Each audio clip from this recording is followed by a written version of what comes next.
from Senator Rand Paul. So a lot of people are pissed off at Senator Rand Paul because he voted against the CR bill. He voted with the Democrats to close the government.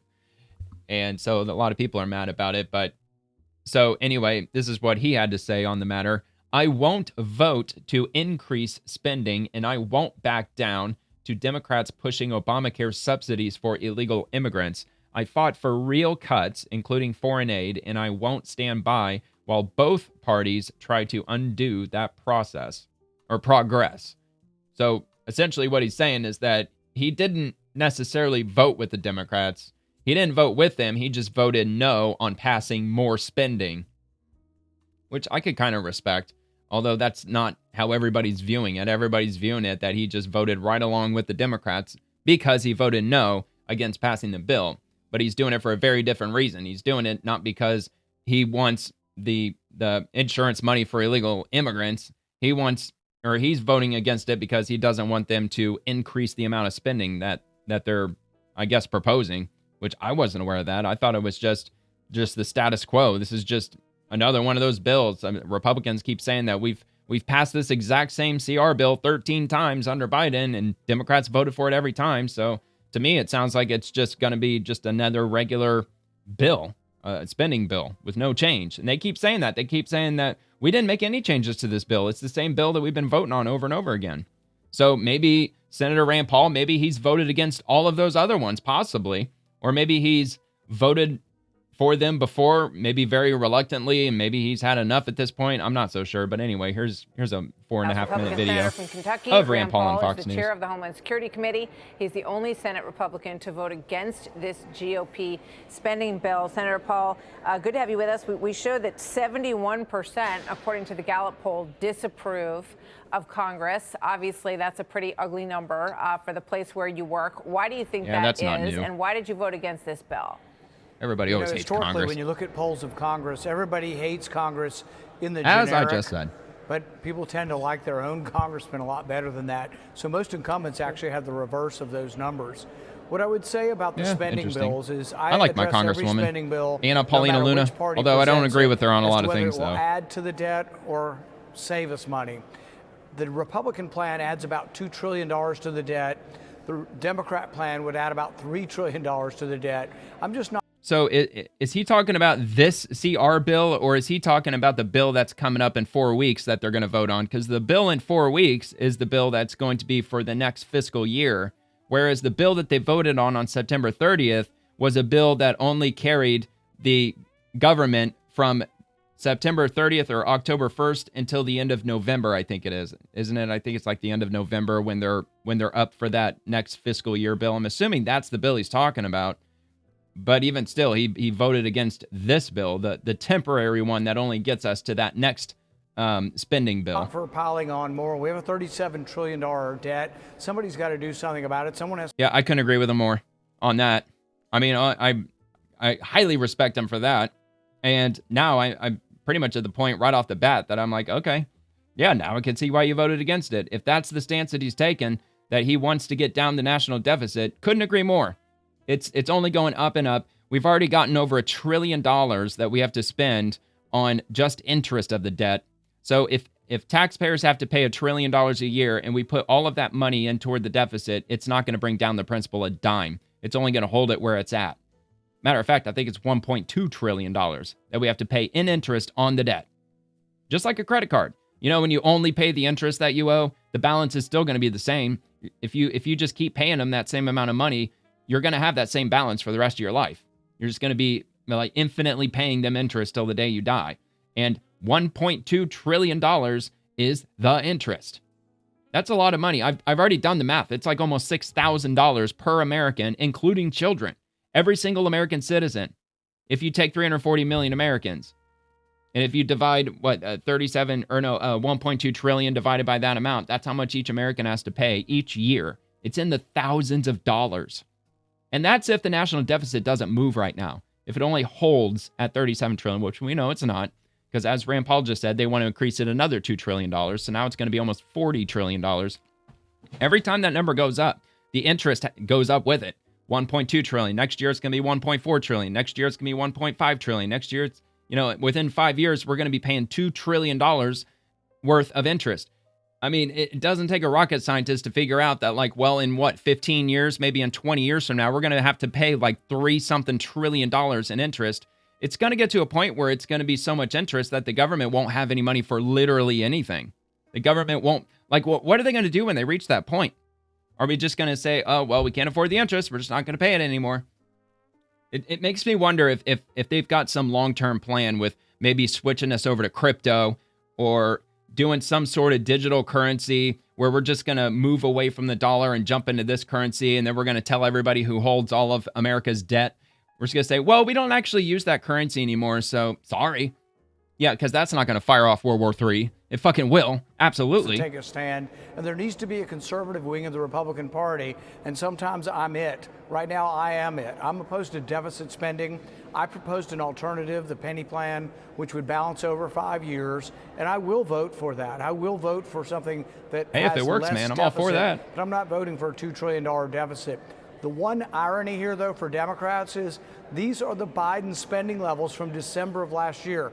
Every Democrat in the Senate voted for this bill last year before they voted against it today. That's right. Oh, yeah, I'm sure. With regard to this discussion. No, look, we've already found out. It's crystal clear what Democrats are really doing with regard to this. It has nothing to do with spending and has everything to do with fuck Orange Man. That's it. Over extending the Obamacare health subsidies, which explain in your own words this battle over whether or not this is a program that pays for health benefits for illegal immigrants in the country. Well, realize why I'm sure he's this is against not that, too. in the CR. This spending was put in by Democrats. No Republicans voted for it, and it was set to expire. It was put in as a temporary November program 30th. during the pandemic, and it was scheduled to expire. That's why it's going to expire, or it would be. Yes, and I have been saying that for the last week or so on my show, The Swamp, Monday through Friday, that this $200 billion that they're proposing for illegal immigrants, it's part of tax credits that were implemented during COVID. I think it was like in early 2021. I believe it was when Biden recently got in, and they passed these tax credits that are to be applied to health insurance that artificially brings down people's premiums because it was supposed to alleviate people during COVID because everything got crazy expensive. So this is a tax credit that was never meant to go on forever. It was only supposed to get us through the COVID period. And it had a 5-year span, and it's due to expire. I think it's on November 30th. And Democrats, that's why they keep saying, your health care is going to double. Everybody's health care is going to double. Everyone's health care is going to skyrocket because this tax credit is due to expire because COVID is fucking over. It's over. We have to let it expire. And their healthcare premiums, they're not necessarily going to skyrocket. They're just going to return back to exactly where they were before COVID, maybe adjusted for inflation. So it might go up a little bit more than where it was before COVID, but that's just the way it has to be. Part of the CR. Whether or not illegal aliens get these benefits is a debatable question. There may be written rules that say they shouldn't, but the question is, do they? A good example of this is in voting. Illegals are not supposed to vote, but the superintendent of schools in Des Moines was receiving $300,000 and was registered to vote and was voting. He was registered. He was a registered Democrat. Illegal immigrant, registered to vote, became the superintendent of the largest school district in the state of Iowa. In Maryland. It's illegal for an illegal alien to vote, but they are voting. So I think both sides might be correct on this. But the bottom line is, will Democrats be able to keep up this ironic or hypocritical? That is exactly why they're fighting tooth and nail to keep illegal immigrants here. Because I bet a lot more of them are registered to vote than we might think. Which, at the end of the day, do you really think that's going to stop Democrats from casting those ballots? Even if we removed all those illegal immigrants from the country, you think that they're still going to quietly still cast those ballots? Oh, you bet your ass they will. Critical view of voting against something they did vote for only 9 months ago. I think they cave within a few days. They'll eventually say, well, the president has now promised to negotiate over the Obamacare subsidies. That's the way this will end. And the negotiation, though, will ensue after the government opens back up. So I know you were in favor of DOJ cuts, which we haven't heard a lot about lately. No, we haven't. Do you think it's meaningful? Here's President Trump real quick on this, and then I want to just ask you for a quick answer, if I could, Senator, out of this.